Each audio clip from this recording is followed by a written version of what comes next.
जय श्री राधे कृष्ण दोस्तों। आज की कथा है शक्टासुर वध।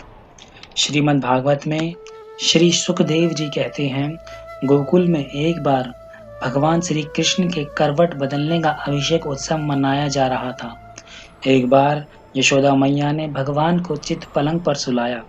जब मैया काम करके थोड़ी देर बाद आई तो उन्होंने देखा कि लाला ने स्वयं करवट बदल ली है, तो वह बड़ी प्रसन्न हुई।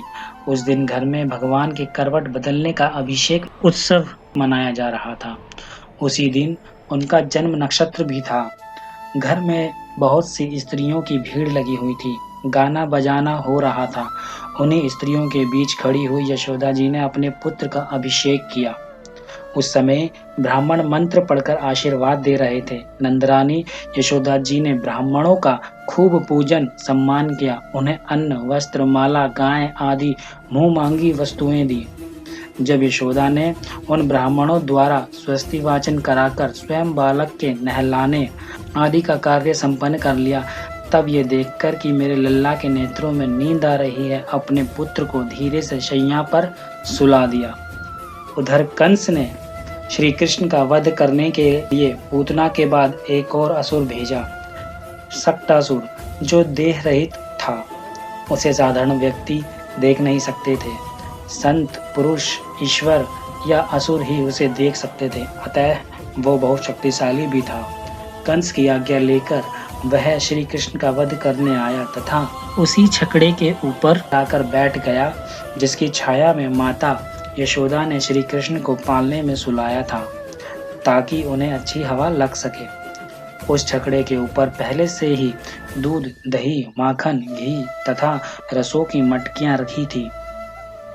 उसके बैठते ही श्री कृष्ण की आंख खुल गई थी और भूख के कारण उन्होंने रोना शुरू कर दिया, पर वहां इतनी चहल पहल थी कि माँ यशोदा उनकी पुकार ही न सुन पाई।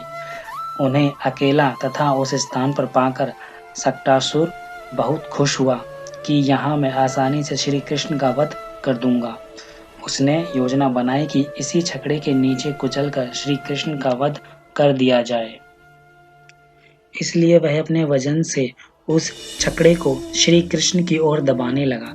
छकड़े के पहिए भूमि में धंसने लगे। बस एक और दबाव डालने पर पूरा छकड़ा कृष्ण के ऊपर गिर जाएगा। उसने तुरंत ही छकड़े पर वो अंतिम दबाव दिया और छकड़ा कृष्ण के ऊपर गिरने लगा। तभी श्री कृष्ण ने अपना दायां पांव उस गिरते हुए छकड़े से छुआ दिया और छकड़ा आकाश में इतना ऊपर उछलकर गिरा कि सब कुछ चूर चूर हो गया। सारी मटकियां टूट गई, छकड़े के पहिए तथा धुरे अस्त व्यस्त हो गए। उसका जुआ फट गया तथा उसके ऊपर बैठा असुर शक्टासुर भी मृत्यु को प्राप्त हुआ। शक्टासुर और कोई नहीं, हिरण्याक्ष का पुत्र उत्कच था। हिरण्याक्ष का पुत्र उत्कच बहुत ही बलवान था। एक बार उसने लोमश ऋषि के आश्रम के वृक्षों को कुचल डाला। लोमश ऋषि ने क्रोध करके श्राप दे दिया, अरे दुष्ट, जा, तू देह रहित हो जा। उसी समय उसका शरीर गिरने लगा। वह ऋषि के चरणों में गिर पड़ा और प्रार्थना की तो ऋषि ने कहा, वेश्वत मनवंतर में विष्णु अवतार के चरण स्पर्श से तेरी मुक्ति हो जाएगी।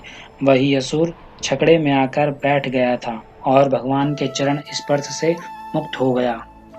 कृष्ण का पैर छकड़े से लगा, छकड़ा उल्टा और उसमें बैठे उत्कच को परम गति मिल गई। वह श्राप से मुक्त हो गया। भगवान कृष्ण के हाथों उसके जीवन का अंत होने के कारण यमराज ससम्मान उसको स्वर्ग ले गए। उसे मोक्ष पद प्राप्त हो गया। भगवान पापियों का नाश करते हैं। भगवान के हाथों मारे जाने पर तमाम पापी स्वर्ग को प्राप्त होते हैं। करवट बदलने के उत्सव में जितनी भी स्त्रियां आई थी, वे सब रोहिणी और नंद बाबा आदि गोपगण इस विचित्र घटना को देखकर व्याकुल हो गए। वे आपस में कहने लगे, अरे यह क्या हो गया? वह छकड़ा अपने आप कैसे उलट गया? पास में खेल रहे अन्य लड़कों ने उन्हें बताया कि नन्हे कन्हैया ने भरी हुई गाड़ी को पलटा दिया है, लेकिन उन्होंने बच्चों पर विश्वास नहीं किया।